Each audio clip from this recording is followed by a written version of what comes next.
ശ്രീഗുരുഭ്യോ നമഃ. കൃഷ്ണായ വാസുദേവായ ഹരേ പരമാത്മനെ പ്രണതക്ലേശനാശായ ഗോവിന്ദായ നമോ നമഃ. എല്ലാ സുഹൃത്തുക്കൾക്കും എൻ്റെ വിനീതമായ നമസ്കാരം. ശ്രീമദ് ഭാഗവതം ദശമസ്കന്ധം 3-ാം അധ്യായത്തില് നാം 23 വരെയുള്ള ശ്ലോകങ്ങൾ പഠിച്ചു കഴിഞ്ഞു. ഭഗവാൻ ദേവകി ഗർഭത്തിൽ നിന്ന് അവതരിച്ചു.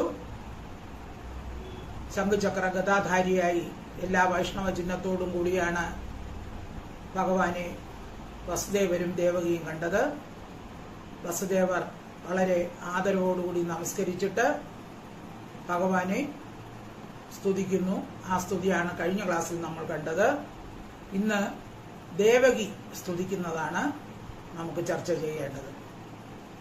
ഓ നമോ ഭഗവതേ വാസുദേവായ. ശ്രീമദ് ഭാഗവതം ദശമസ്കന്ധഃ അഥ തൃതീയോധ്യായഃ. ശ്ലോകം 24. ദേവകീവാച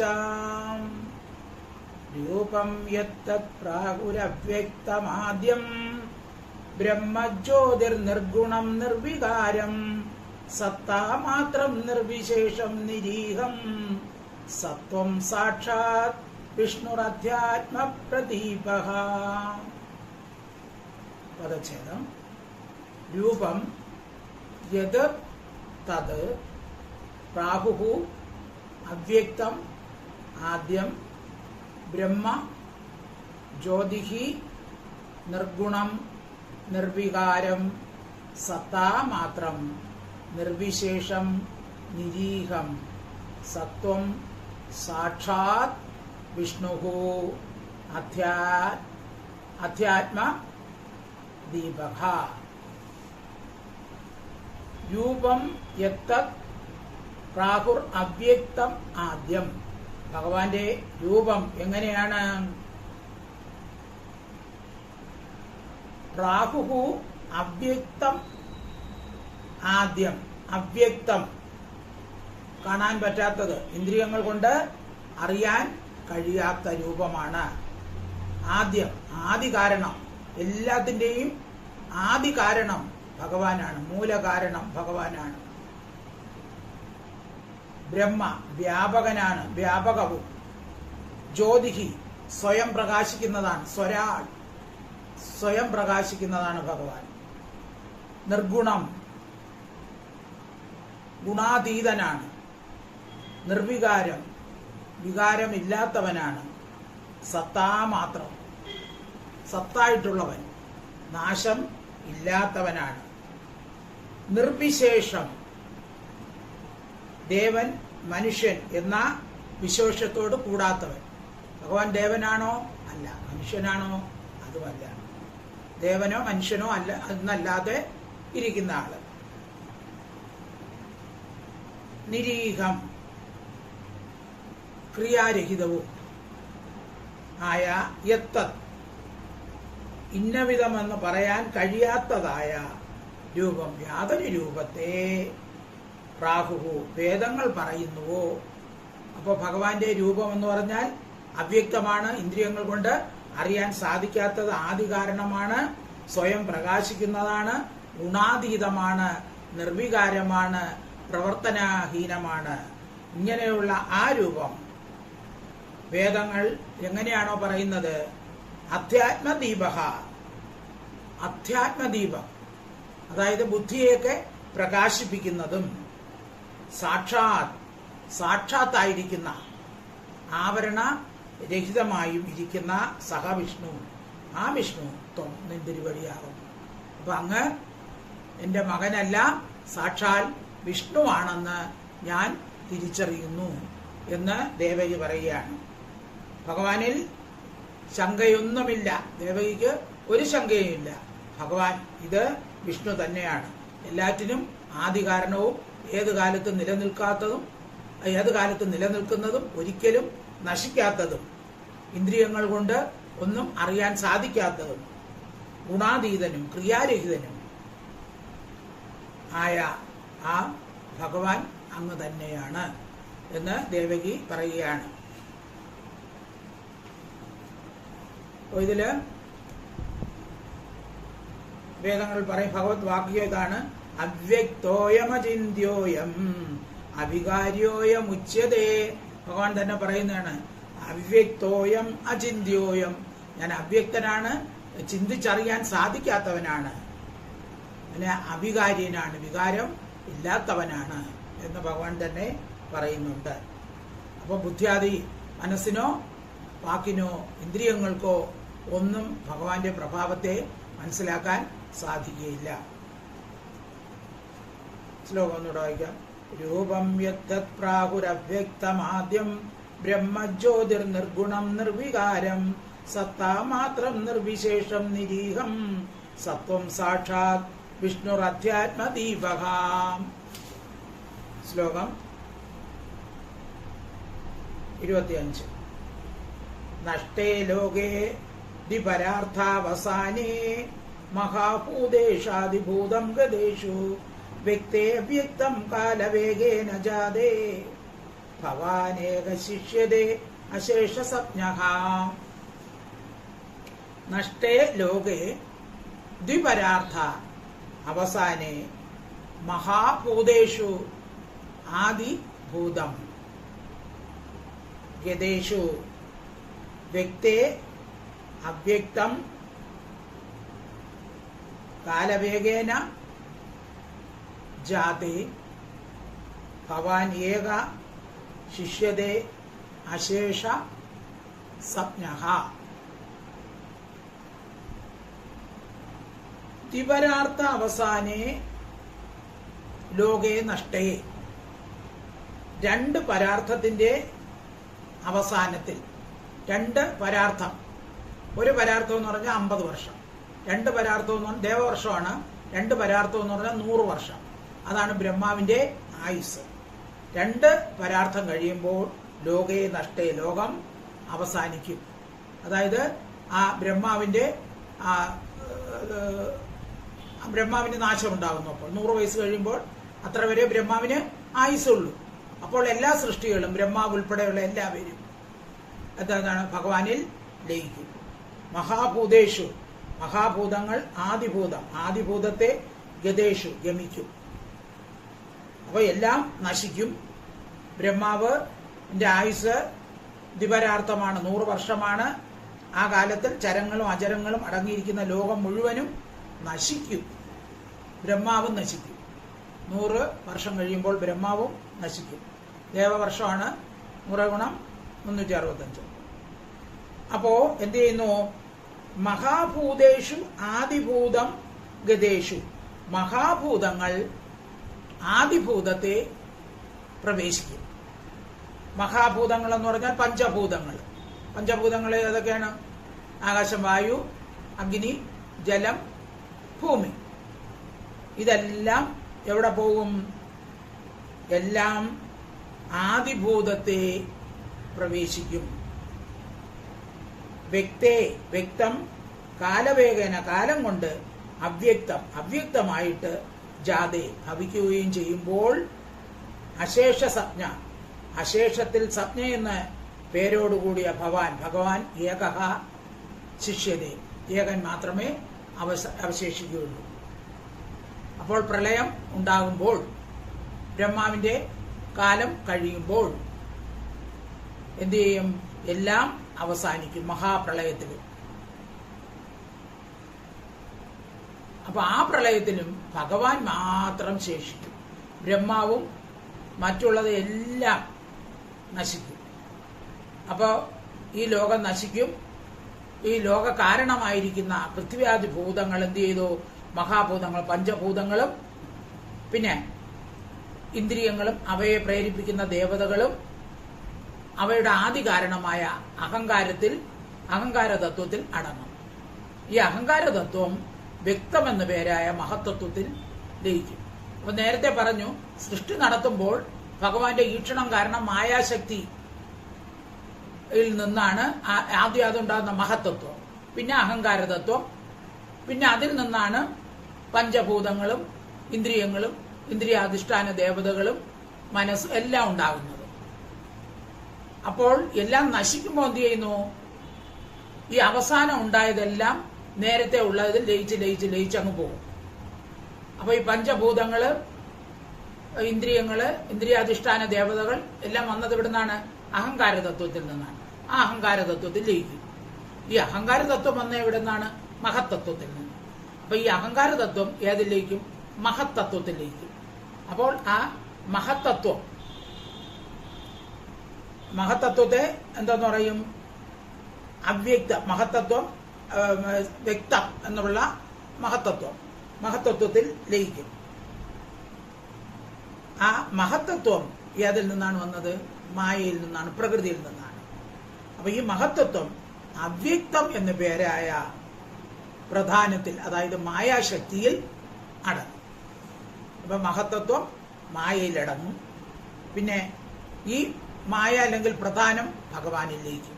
അപ്പൊ ഭഗവാനിൽ നിന്ന് ആദ്യം മായയുണ്ടായി, അതിൽ നിന്ന് മഹത്തത്വം ഉണ്ടായി, അതിൽ നിന്ന് അഹങ്കാരതത്വം ഉണ്ടായി, അതിൽ നിന്നാണ് പഞ്ചഭൂതങ്ങളും ഇന്ദ്രിയങ്ങളും ഇന്ദ്രിയാധിഷ്ഠാന ദേവതകളും എല്ലാം, മനസ്സ് എല്ലാം ഉണ്ടായത്. അപ്പോൾ അങ്ങോട്ട് വന്നതിൽ തിരിച്ച് പോകും.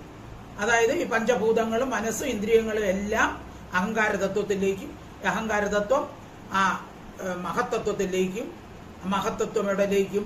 മായയിലേക്കും. അതാണ് പ്രധാനം എന്ന് പറയുന്നത്. ആ പ്രധാനത്തിൽ അടങ്ങും. വ്യക്തേ അവ്യക്തം കാലവേഗേന ജാതേ. അതായത് മഹാഭൂതേഷു ആദിഭൂതം. മഹാഭൂതങ്ങൾ ആദിഭൂതത്തിൽ, അതായത് അഹങ്കാരതത്വത്തിൽ പോകും. എന്നിട്ട് അത് വ്യക്തമെന്നുള്ള അഹങ്കാരതത്വത്തിൽ ചെന്നിട്ട് അത് വ്യക്തമെന്നുള്ള മഹത്തത്വത്തിലേക്കും. മഹത്തത്വം എന്ത് ചെയ്യുന്നു? അവ്യക്തമായ ആ മായാശക്തിയിൽ അല്ലെങ്കിൽ പ്രധാനത്തിൽ അടങ്ങുന്നു. എന്നിട്ട് അശേഷസജ്ഞയോടുകൂടെ ഭഗവാൻ ഏകഹ അവശിഷ്യത. അവസാനം ഭഗവാൻ മാത്രം. കാലവേഗം കൊണ്ടാണ് ഈ അവ്യക്തമായിട്ട് ഭവിക്കുന്നത്. അവസാനം ഭഗവാൻ മാത്രം അവശേഷിക്കുകയും ചെയ്യുന്നു. അപ്പോ സൃഷ്ടി ആരംഭ രൂപത്തിൽ ഇതിനെല്ലാം ഇതേ ക്രമത്തിൽ ഇങ്ങോട്ട് വരണം.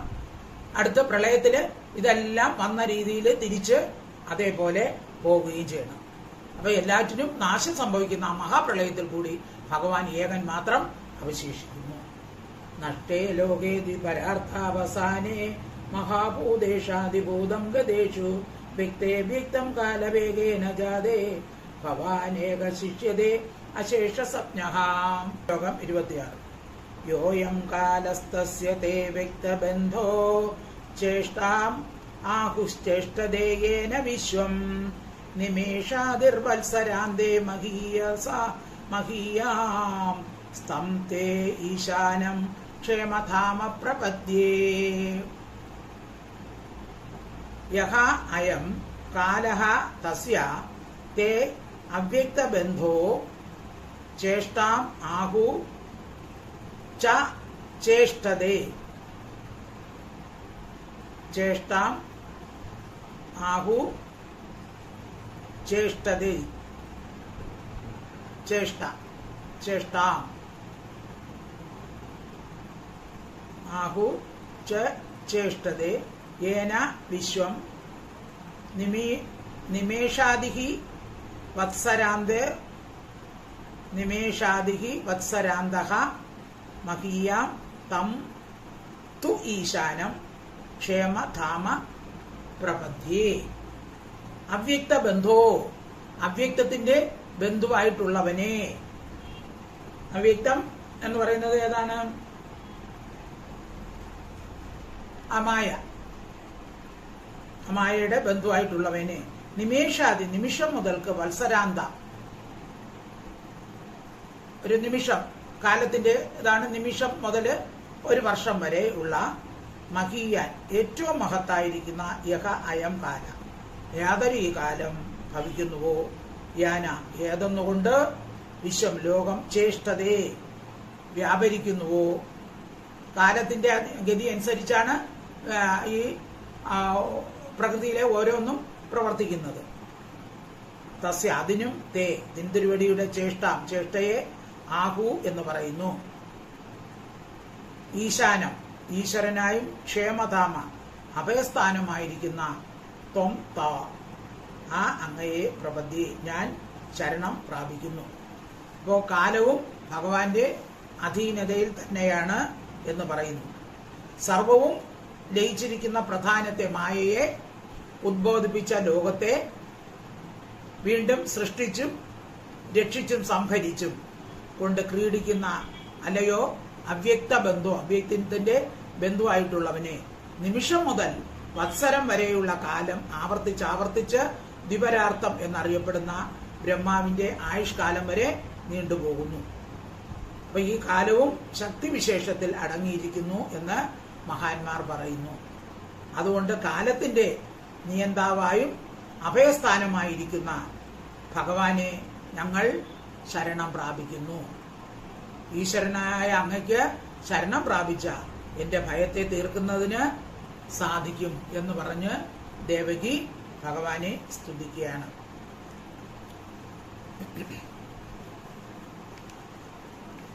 ഇതില് നാരായണീതി പറയില്ല. ഏവം ചതിപരാർത്ഥ കാലവിഗതൗ ഈക്ഷാം ശുശ്രൂഷാത്മികാം വിഭ്രാണേ ത്വയി ചുഷുഭേ ത്രിഭുവനി ഭാവായ മായ സ്വയം മായാദാ ഖലു കാലശക്തിരഖില ദൃഷ്ടം സ്വഭാവോ വിചാ പ്രാദുർഭൂയ ഗുണാൻ വികാസ്യ വിദതോ തസ്യാ സഹായ ക്രിയാം. ദിവരാർത്ഥം കഴിയുമ്പോൾ ഭഗവാൻ മായയെ കടാക്ഷിക്കും. ഈക്ഷണത്താൽ മായയിൽ നിന്ന് കാലശക്തിയും എല്ലാ ജീവജാലങ്ങളുടെ സുഹൃതവും ദുഷ്കൃതങ്ങളുമായ വാസനകളും ഭവിക്കും എന്ന് നമ്മൾ നാരായണീയത്തിലും പഠിച്ചിട്ടുണ്ട്. ശ്ലോകം 26 വായിച്ചല്ലോ. ഇനി അടുത്ത 27. മർത്യോ മൃത്യുവ്യാള ഭീതപലായൻ ലോകാൻ സർവാൻ നിർഭയം സാനാധിഗച്ഛത് പാദാബ്ജ പ്രാപ്യ യദൃച്ഛയാദ്യ സ്വസ്ഥശേദേ മൃത്യുരസ്മാദപൈതി. മർത്യോ മൃത്യു വ്യാള ഭീതഃ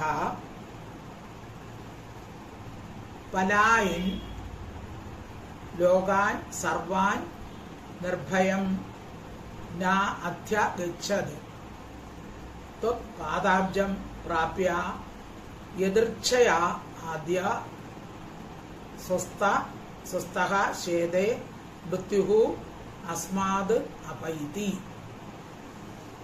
എന്നെ അർത്ഥം നോക്കാം. മർത്യോ മനുഷ്യൻ മൃത്യുവ്യാള ഭീതഃ മരണമാകുന്ന സർപ്പത്തിൽ നിന്നും ഭയപ്പെട്ടവനാണ്. ജനിക്കുമ്പോൾ തന്നെ മരണവും കൂടെയുണ്ട്. എപ്പോഴാണ് മരിക്കുന്നതെന്ന് നമുക്ക് അറിഞ്ഞുകൂടാ.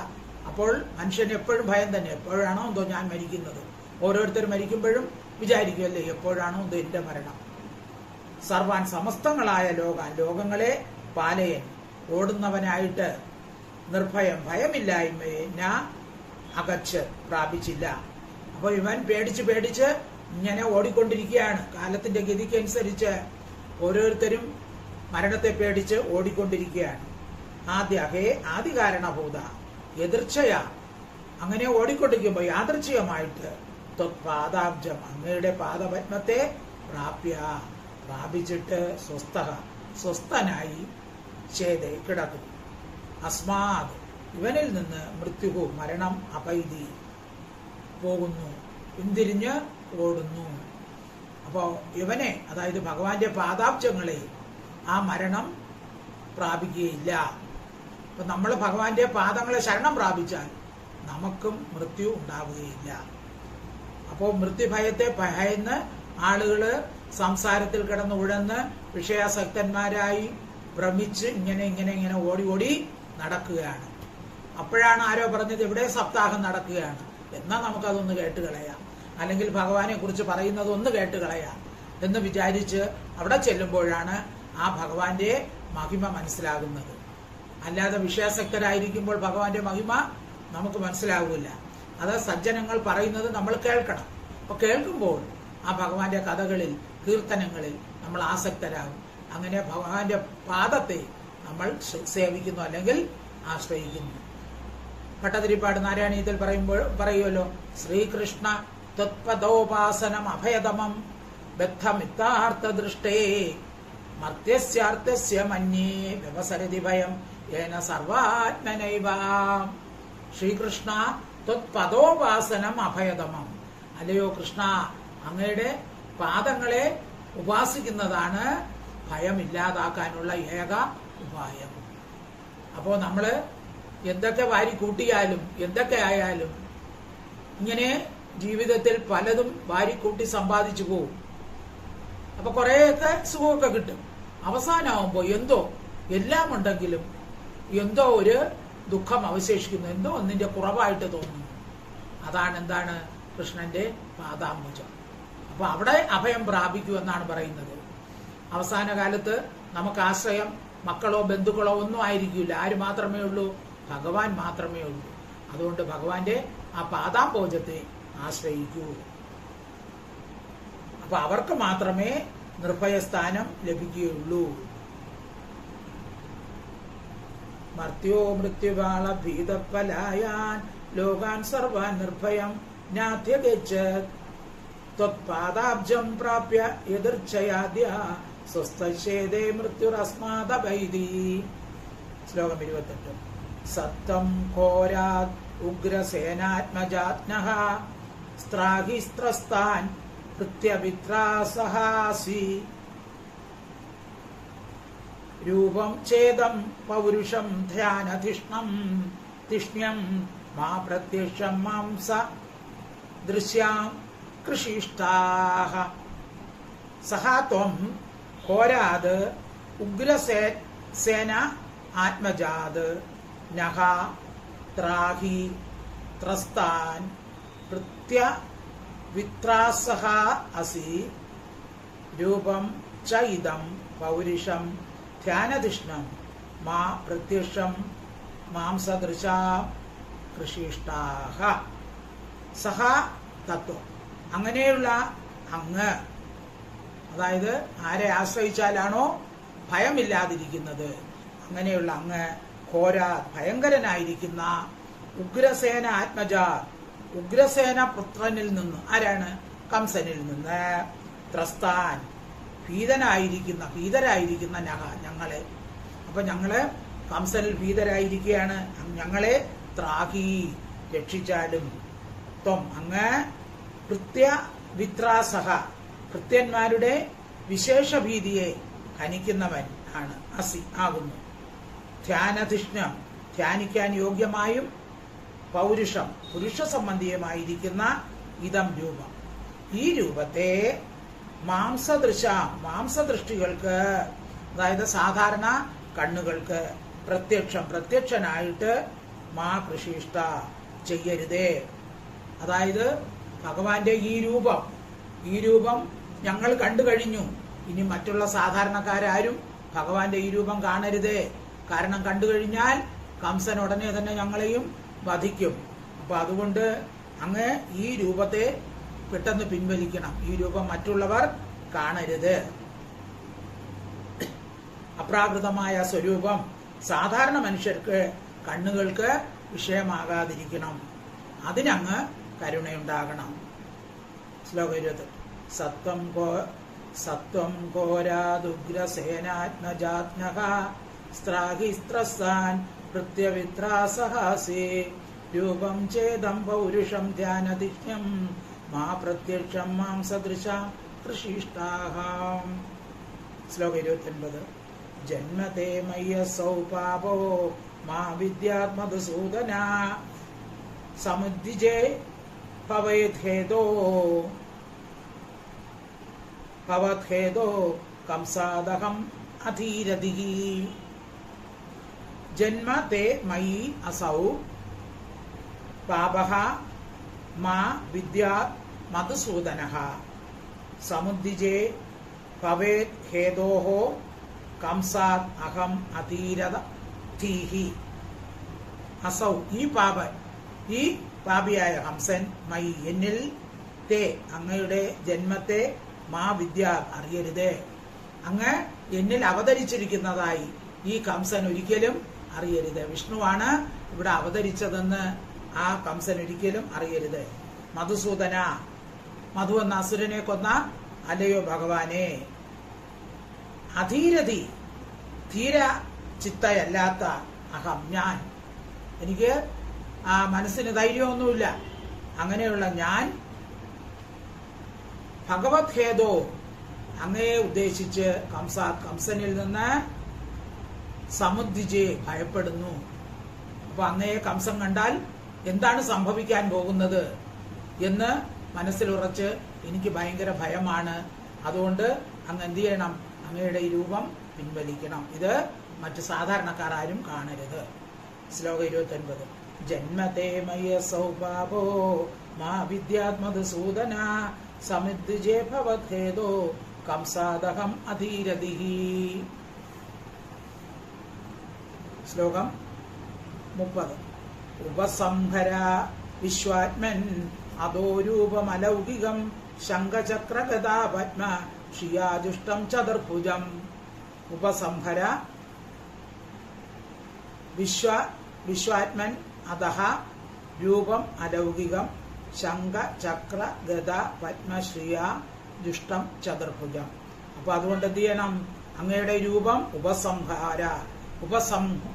ഉപസംഹര ഇതിനെ ഉപസംഹരിപ്പിച്ചാലും പിൻവലിപ്പിച്ചാലും വിശ്വാത്മൻ ലോകരൂപ രൂപം അലൗകികമായ രൂപം എങ്ങനെയുള്ളത്, ശംഖ ചക്ര ഗദാ പത്മം ഇവയുടെ ശോഭയാൽ ജുഷ്ടം വ്യാപിക്കപ്പെട്ടതായും ചതുർഭുജം 4 കൈകളോട് കൂടിയതായും ഇരിക്കുന്ന അലൗകികം ലോകത്തിൽ സാധാരണ അല്ലാതെയുമായിരിക്കുന്ന ഈ അധഹാരൂപം, ഈ രൂപത്തെ ഉപസംഹര അങ്ങ് രൂപത്തെ പിൻവലിച്ചാലും.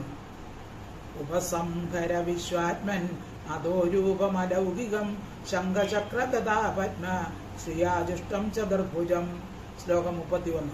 വിശ്വം യദേതത് സ്വതനൗ നിശാന്തേ യഥാവകാശം പുരുഷ പരോ ഭവാൻ ബിഭർത്തി സോയം മമ ഗർഭഗോഭോ അഹോ നൃലോകസ്യ വിഡംബനം ഹിത. പദച്ഛേദം. വിശ്വം യത് ഏതത് സ്വതനൗ നിശാന്തേ യഥാ അവകാശം പുരുഷഃ പരോ ഭവാൻ ബിഭർത്തി സഹ അയം മമ ഗർഭഃ അഭൂത് അഹോ നൃലോകസ്യ വിഡംബനം ഹി തത്. യത് യാതൊന്നു ഹേതുവായിട്ട് പരഹ പുരുഷഃ പരമ പുരുഷനായ ഭവാൻ അങ്ങ് നിശാന്തേ പ്രളയാവസാനത്തിൽ സ്വതനൗ സ്വന്തം ശരീരത്തിൽ യതത് ഈ വിശ്വത്തെ യഥാ അവകാശം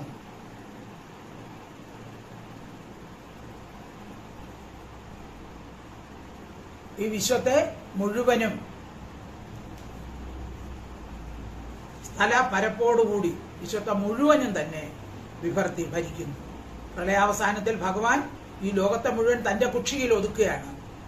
അസഹായം ഇവൻ മമ എന്റെ ഗർഭത്തിൽ ഗതനായിട്ട് അഭോദ്ഭവിച്ചു എന്നത് യാതൊന്നോ തത് അത് നൃലോകസ്യ മനുഷ്യലോകത്തിന് വിഡംബനം ഹാസ്യകാരണമാകും. ഓഹോ കഷ്ടം തന്നെ.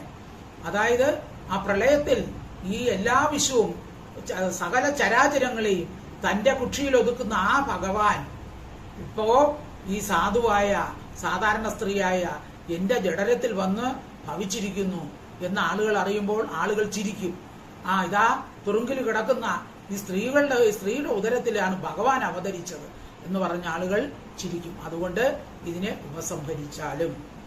വിശ്വം യദേതത് സ്വതനൗ നിശാന്തേ യഥാവകാശം പുരുഷ പരോ ഭവാൻ വിഭർത്തി സോയം മമ ഗർഭഗോഭോ അഹോ നൃലോകസ്യ വിഡംബനം ഹിതാത്. ശ്ലോകം 32. ശ്രീ ഭഗവാനുവാച ത്വമേവ പൂർവസർഗേ ഭൂ പ്രശ്നി സ്വയംഭുവേ സതി തദായം സുതപാ നാമ പ്രജാപതിരകൽമഷഃ. ത്വം ഏവ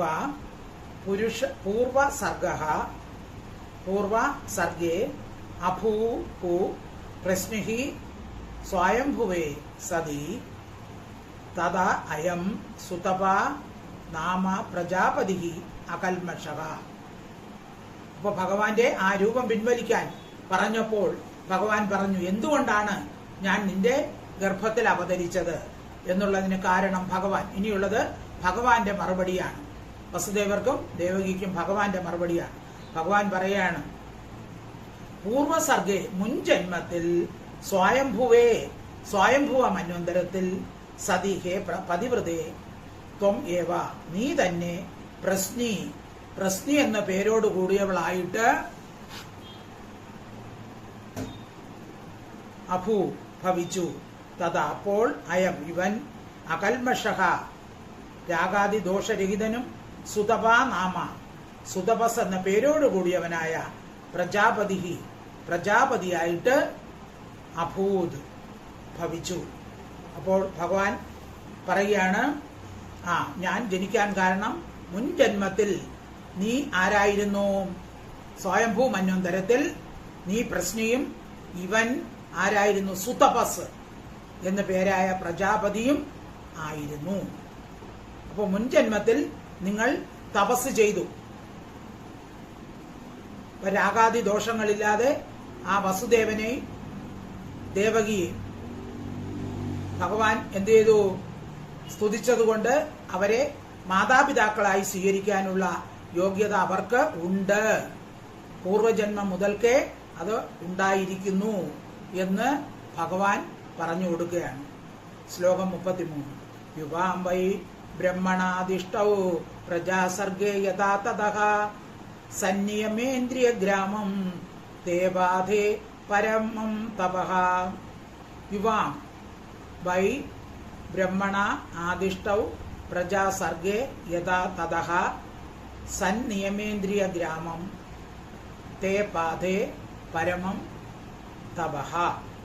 യുവാം നിങ്ങൾ രണ്ടുപേരും യഥാ എപ്പോൾ പ്രജാസർഗേ പ്രജകളെ സൃഷ്ടിക്കുന്നതിൽ ബ്രഹ്മാവിനാൽ ആദിഷ്ടൗ ഉപദേശിക്കപ്പെട്ടവരായോ തതഃ അപ്പോൾ ഇന്ദ്രിയ സമൂഹത്തെ സന്നിയമ്യ നന്നായി അടക്കിയിട്ട് പരമം ഉത്കൃഷ്ടമായ തപസ്സിനെ തേ ബാധേ ചെയ്തു വൈ നിശ്ചയം.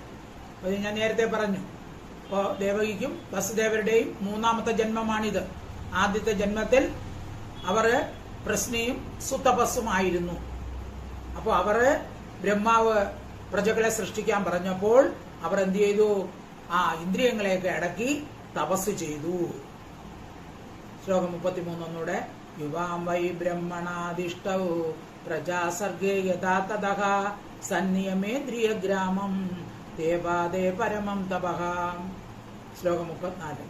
വർഷപാതാതപ ഹിമകർമ്മ കാലഗുണാനനു സഹമാനൗ ശ്വാസരോധ വിനിർധോത മനോമലൗ. വർഷ ബാധ ആതപ ഹിമ കർമ്മ കാല ഗുണാൻ അനു സഹമാനോ ശ്വാസനിരോധ വിനിർധൂത മനോമലൗ. അനു നിരന്തരം. അപ്പൊ അവര് തപസ് ചെയ്തപ്പോൾ അവര് മഴയെന്നോ കാറ്റെന്നോ തണുപ്പെന്നോ വെയിലെന്നോ ഒന്നും ആലോചിക്കാതെയാണ് തപസ് ചെയ്തത്. അതാണ് വർഷ ബാധ മഴ, കാറ്റ്, ആതപ ചൂട്, പിന്നെ ഹിമ മഞ്ഞ്, കർമ്മ ഉഷ്ണം, കാലഗുണാൻ എന്നീ കാലഗുണങ്ങളെ സഹമാനവും സഹിച്ചുകൊണ്ട്. അപ്പോൾ അവര് തപസ് ചെയ്തപ്പോൾ മഴയുണ്ടായിരുന്നാലും വെയിലുണ്ടായിരുന്നാലും ചൂടുണ്ടായിരുന്നാലും ഇതൊക്കെ സഹിച്ച് ശ്വാസ രോധ വിനിർധൂത മനോമലവും ശ്വാസത്തെ നിരോധിച്ചിട്ട് പ്രാണായാമം ചെയ്ത് ശ്വാസത്തെ നിരോധിച്ച് നശിപ്പിക്കപ്പെട്ട മനസ്സിലെ മാലിന്യ അന്ധകരണമൊക്കെ ശുദ്ധമാക്കി അവർ തപസ് ചെയ്തു. അപ്പോൾ പ്രാണൻ ചലിക്കുമ്പോൾ മനസ്സും ചലിക്കും. അപ്പോൾ മനസ്സിന്റെ ചാഞ്ചല്യ നിമിത്തം എന്ത് ചെയ്യും? വിഷാദി ഗുണദോഷങ്ങൾ വീണ്ടും വരും. അതുകൊണ്ട് എന്ത് ചെയ്തു? അവര് ആ മനോചാഞ്ചല്യം ഇല്ലാതാക്കാൻ പ്രാണനെ നിരോധിച്ചു. അപ്പോൾ പ്രാണായാമാദികൾ ചെയ്ത് അവർ പ്രാണനെ നിരോധിച്ചു. കാറ്റടിക്കുമ്പോൾ ദീപം ചലിക്കും അല്ലേ? കാറ്റില്ലാത്തപ്പോഴോ ദീപം ഇളകാതെ നിൽക്കും. അതുപോലെയാണ് മനസ്സിൽ ചാഞ്ചല്യമുണ്ടെങ്കിൽ, പ്രാണനുണ്ടെങ്കിൽ മനസ്സിൽ ചാഞ്ചല്യം ഉണ്ടാവും. അതുകൊണ്ട് എന്ത് ചെയ്തു? പ്രാണനെ നിരോധിച്ചു. അപ്പൊ അന്ധകരണം പരിശുദ്ധമായി സൂക്ഷിച്ചു. അതുകൊണ്ട് പ്രാണായാമം തപസ്സിന്റെ ഒരു മുഖ്യ അംഗമാണ് പ്രാണായാമം. ശ്ലോകം 34. വർഷവാദാതപഹിമ കർമ്മകാല ഗുണാനനു സഹമാനൗ ശ്വാസരോധ വിനിർദൂത മനോമലൗ. ശ്ലോകം 35. ശീർണ പർണാനിലാഹാരൗ ഉപശാന്തേന ചേതസ മത്തകാമാൻ അഭീപ്സന്തൗ മദാരാധനമീഹതു. ശീർണ പർണ അനില ആഹാരൗ, ആഹാരാവെന്നുള്ളത് ആഹാരൗ, ഉപശാന്തേന ചേതസ മത്തഹ കാമാൻ അഭീപ്സന്തൗ മത് ആരാധനം ഈഹതുഹു. ശീർണ പർണ അനില ആഹാരൗ. അപ്പൊ അവരുടെ ആഹാരം എന്തായിരുന്നു? ഉണങ്ങി വീണ ഇലകളും വായുവാണ് ആഹാരം. അപ്പോ അല്ലാത്ത ഇലകൾ പറിച്ചാലോ ആ സസ്യങ്ങൾക്ക് ദോഷം വരുമെന്ന് വിചാരിച്ച് ആ ഇലകളൊന്നും പറിക്കില്ല. പിന്നെ ഈ ഉണങ്ങി വീഴുമല്ലോ, ആ ഇലകളെടുത്ത് വായുവാണ് ആഹാരം. ഉപശാന്തേന എന്നിൽ സ്ഥിരമായിരിക്കുന്ന ചേതസ മനസ്സുകൊണ്ട് മത്തഹ എന്നിൽ നിന്ന് കാമാൻ ആഗ്രഹങ്ങൾ അഭിസന്ധം ആഗ്രഹിക്കുന്നവരായിട്ട് മത ആരാധന എന്റെ ആരാധനത്തെ ഈഹതു. അപ്പോ നേരത്തെയുള്ള മന്വന്തര കാലത്ത് നിങ്ങൾ ആദ്യ ജന്മത്തിൽ പ്രശ്നയും തപസ്സുമായി തപസ് ചെയ്തു. അപ്പോൾ നിങ്ങൾ എന്ത് ചെയ്തു? എന്നിൽ നിന്ന് ആഗ്രഹങ്ങൾ, എന്നിൽ നിന്ന് വരങ്ങൾ സ്വീകരിക്കുന്നതിനായിട്ട് എന്നെ മനസ്സിൽ തന്നെ ഉറപ്പിച്ച് ആരാധന ചെയ്തു. അപ്പോൾ യോഗികളൊക്കെ പർവ്വതാഗ്രത്തിലൊക്കെ ചെന്ന് തപസ് ചെയ്യും അല്ലേ? അപ്പൊ അവിടെ വേറെ ഒന്നും കാണൂല. അപ്പൊ വായുവാണ് അവരുടെ ആഹാരമായിട്ട് അവര് എടുക്കുന്നത്. അപ്പൊ നാഡികളൊക്കെ ശുദ്ധമാകും, മനസ്സിന് പ്രസാദം ഉണ്ടാകും, വിഷയങ്ങളൊന്നും ബാധിക്കുകയില്ല. ശ്ലോകം 35. ശീർണപർണാനിലാഹാരൗ ഉപശാന്തേന ചേതസ മത്തകാമാൻ അഭീപ്സന്തു മദ്ദാരാധനം ഈഹതു. ശ്ലോകം 36. ഏവം വാ തപ്യതോ തീവ്രം തപ പരമദുഷ്കരം ദിവ്യവർഷസഹസ്രാണി ദ്വാദശേയുർ മദാത്മനോഃ. ഏവം വാ തപ്യതഃ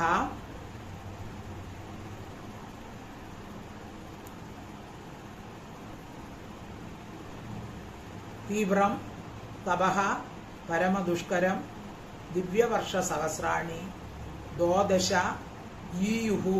അതാണ് ദ്വാദശേയുർ. ഈയുർ ദ്വാദശഃ ഈയു ഈയുഹു. ഈയുർ എന്നുള്ള ഈയുഹു മത് ആത്മനഃ. ഏവ ഇപ്രകാരം പരമദുഷ്കരം ഏറ്റവും ദുഷ്കരവും തീവ്രം അത്യുഗ്രവുമായിരിക്കുന്ന തപഃ തപസ്സിനെ തപ്യതോ ആചരിക്കുന്നവരും മതാത്മനോ എന്നിൽ തന്നെ മനസ്സ് വെച്ചവരുമായ വാം നിങ്ങൾ രണ്ടുപേരും ദ്വാദശ 12 ദിവ്യ വർഷ സഹസ്രാണി ദേവവർഷ സഹസ്രങ്ങൾ, അതായത് 12,000 ദേവവർഷം. 12,000 ഗുണം 360. അപ്പൊ 12,000 ദേവവർഷമാണ് ഇവർ ഈയു ദേവവർഷങ്ങൾ കഴിഞ്ഞു. അങ്ങനെ ഉഗ്രമായ തപസ് 12,000 വർഷം ഇവർ തപസ് ചെയ്തു. ഏവം വാ തപ്യതോസ് തീവ്രം തപ പരമദുഷ്കരം ദിവ്യവർഷ സഹസ്രാണി ദ്വാദശേയുർ മദാത്മനോഃ. 37 38 കൂടെ ഒന്നിച്ചു പറയാം. തഥാവാം പരിതുഷ്ടോഹം അമുനാ വപുഷാനഖേ തപസാ ശ്രദ്ധയാ നിത്യം ഭക്ത്യാ ചാകൃതി ഭാവിതഃ പ്രാദുരാസം വരദരാട് ഇവയോ കാമദിത്സയാ മൃദായം വര ഇത്യുക്തേ മാതൃശോഭാമൃത സുതഹാം. തഥാ വാം പരിതുഷ്ടഃ അഹം അമുനാ വപുഷ അനഘേ തപസാ ശ്രദ്ധയാ നിത്യം ഭക്ത്യാ ച ഹൃദി ഭാവിതഃ പ്രാദുഃ ആസം വരദരാട് ഇവയോഃ കാമദിത്സയാ പ്രിയതാം വര ഇത്യുക്തേ ഇതി ഉക്തേ മാതൃശോ മാ വാം വൃത സുതഃ. തഥ അപ്പോൾ അനഘേ പാപമില്ലാത്തവളെ, അഹം പാപം അനഘ പാപമില്ലാത്തവളെ, വാം നിങ്ങൾക്ക് തപസ് കൊണ്ടും ശ്രദ്ധയോടുകൂടിയും ഭക്തിയാച്ച ഭക്തിയോടുകൂടിയും ഹൃദയത്തിൽ നിത്യ എപ്പോഴും ഭാവിത ധ്യാനിക്കപ്പെട്ട 38ാമത്തെ ശ്ലോകത്തിലാണ് വരതരാൾ, വരം കൊടുക്കുന്നതിൽ വെച്ച് ശ്രേഷ്ഠനായ അഹം ഞാൻ. വരതരാട് എന്ന് വെച്ചാൽ വരം കൊടുക്കുന്നവൻ, അതിൽ ശ്രേഷ്ഠൻ, അതാണ് വരതരാട്. അഹം ഞാൻ പരിതുഷ്ടനായിട്ട്. അപ്പൊ നിങ്ങളുടെ കഠിനമായ തപസ് കണ്ട് പരിതുഷ്ടനായി പ്രീതനായി ഞാൻ അമുന ഈ വപുഷ ശരീരത്തോടുകൂടി. അപ്പൊ ഇപ്പൊ നിങ്ങൾക്ക് കാണിച്ചു തന്ന ആ ശരീരത്തോടു കൂടിയാണ് ഞാൻ നിങ്ങളുടെ മുമ്പിൽ അന്ന് നിങ്ങൾ തപസ് ചെയ്തപ്പോൾ, സ്വയംഭൂ മനുവിന്റെ കാലത്ത് തപസ് ചെയ്തപ്പോൾ ഞാൻ നിങ്ങളുടെ മുമ്പിൽ പ്രത്യക്ഷപ്പെട്ടത്. ഇവയോഹോ നിങ്ങൾ രണ്ടുപേർക്ക് കാമദിത്സയ ആഗ്രഹത്തെ നൽകുവാൻ ഇഷ്ടത്തോടുകൂടി പ്രാദുർഭവിച്ചു. അപ്പൊ നിങ്ങൾ 12,000 വർഷം ദിവ്യവർഷം തപസ് ചെയ്തപ്പോൾ നിങ്ങൾ പ്രീതനായി ഞാൻ ഇപ്പോൾ കാണിച്ച രൂപത്തോടുകൂടിയാണ് നിങ്ങളുടെ മുമ്പിൽ പ്രത്യക്ഷപ്പെട്ടത്. വരം പ്രിയത വരിക്കുവിൻ. എന്നിട്ട് ഞാൻ പറഞ്ഞു നിങ്ങളോട് വരം വരിക്കാൻ പറഞ്ഞു. ഇത് എന്ന് വാം നിങ്ങളോട് പറയപ്പെട്ടിരിക്കും വിഷയത്തിൽ മാതൃശ. അപ്പൊ നിങ്ങൾ വരം ചോദിച്ചു. എന്താണ് വരം ചോദിച്ചത്? മാതൃശ സുതഹ വൃതഹ. മാതൃശക സുതഹ, എന്നെ പോലുള്ള ഒരു പുത്രൻ, അല്ലയോ ഭഗവാനെ അങ്ങയെ പോലുള്ള ഒരു പുത്രൻ ഞങ്ങൾക്ക് ജനിക്കണം എന്ന് അവർ നിങ്ങൾ വരം എന്നോട് ചോദിച്ചു. അപ്പൊ ചോദിച്ചല്ലോ എന്താണ് അങ്ങ് ഈ രൂപത്തിൽ പ്രത്യക്ഷപ്പെട്ടത്, ആളുകൾ കാണുന്നതിന് മുമ്പ് ഈ രൂപം മാറ്റണമെന്ന് പറഞ്ഞു. അപ്പൊ കാരണം എന്താണ്? നിങ്ങൾ ആദ്യത്തെ ജന്മത്തിൽ എന്നെ തപസ് ചെയ്തപ്പോൾ, പ്രശ്നയും സുതപസ്സുമായി തപസ് ചെയ്തപ്പോൾ ഞാൻ നിങ്ങളുടെ മുമ്പ് പ്രത്യക്ഷപ്പെട്ട ഈ രൂപത്തിലാണ്. അത് നിങ്ങളെ ഓർമ്മിപ്പിക്കാൻ വേണ്ടിയാണ് ഞാൻ ഈ രൂപത്തിൽ പ്രത്യക്ഷപ്പെട്ടത്. അന്ന് നിങ്ങൾ എന്നോട് ഒരു വരം ചോദിച്ചു. വരം എന്ത് വേണമെന്ന് ചോദിച്ചപ്പോൾ വരം ചോദിച്ചു. എന്താണ്? മാതൃശ സുതഹ, എന്നെ പോലുള്ള, അതായത് ഭഗവാനെ പോലുള്ള ഒരു പുത്രൻ ഞങ്ങൾക്ക് ജനിക്കണം എന്ന് നിങ്ങൾ പറഞ്ഞു, പ്രാർത്ഥിച്ചു. അതനുസരിച്ചാണ് ഞാൻ ഇവിടെ ഇന്ന് ഈ രൂപത്തിൽ പ്രത്യക്ഷപ്പെട്ടത്. ശ്ലോകം 37-38. തഥാവാം പരിതുഷ്ടോകം അമുനാവപുഷാനഖേ തപസാ ശ്രദ്ധയാ നിത്യം ഭക്ത്യാ ചാകൃതി ഭാവിതഃ പ്രാദുരാസം വരദരാൾ യുവയോ കാമദിത്സയാ പ്രിയതാം വര ഇത്യുക്തേ മാതൃശോഭാവൃതസുതഃ. അപ്പോൾ ഇന്ന് നമുക്ക് ഇവിടെ നിർത്താം.